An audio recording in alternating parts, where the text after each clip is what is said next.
eneo moja, maeneo ya kihistoria tulioamua tuyatembelee katika siku ya leo ni hili eneo ambalo shujaa wetu Liti amelala hapa. Nilipofika hapa Singida nilikuwa nasikia Liti, lakini waliponikaribisha rasmi viongozi wakanipa jina la Liti. Nikataka kujua huyo Liti ni nani, nikataka kujua historia ya Liti.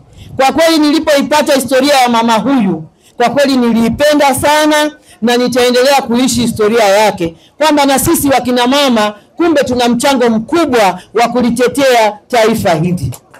Kwa tukasema tupate fursa hapa leo tusikilize wasifu wa Liti shujaa huyu, lakini leo tutasikiliza historia nzima.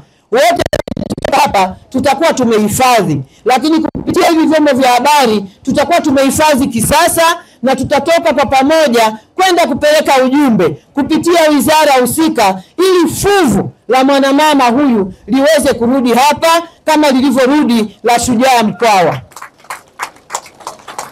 Eneo hili la Liti tutalipima, tutaliletea hati ambayo lazima lizuiliwe, liwe ni sehemu ya kumbukumbu ya kitaifa.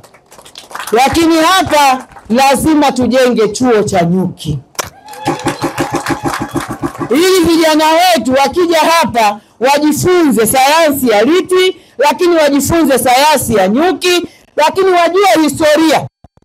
Watoto wetu wa miaka 20 ya karibuni hapa historia kama hizi hawazijui. Sasa leo ukisikia ni mwanamama tu amekaa kwenye kiti kile ambacho kama mimi nimepewa, anapiga majaruba huko, wazungu wanaanguka kwa nyuki, si jambo dogo. Kwa hiyo mimi nitakuja kusoma, na siku ambayo nikimaliza shule hiyo. Naitwa Ibrahim Mrua. Kwa nafasi yangu mimi ni diwani, lakini ni mwenyekiti mstaafu wa TUCTA mkoa wa Singida, wa shirikisho la vyama vya wafanyakazi mkoa wa Singida. Ninampongeza mkuu wetu wa mkoa kwa hili lililotokea leo la kufanya utalii wa ndani wa kuja kuzuru makaburi ya shujaa wa Wanyaturu, shujaa wetu Mama Liti Kidanka. Hii ni jambo la kipekee sana, ni mkuu wetu wa kwanza kabisa wa mkoa kufanya hivi.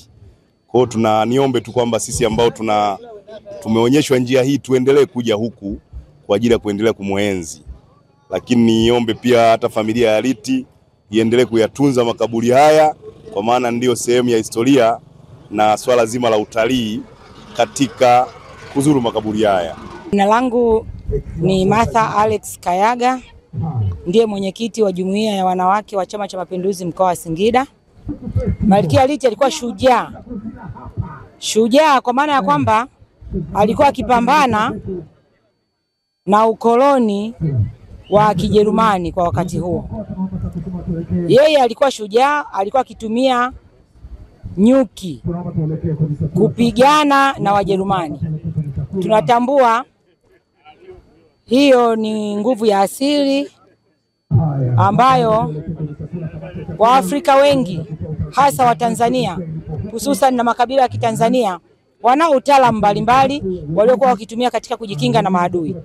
Kwa hiyo Malkia Liti alikuwa akitumia nyuki kama askari wake wa kupambana dhidi ya ukoloni dhalimu wa Kijerumani.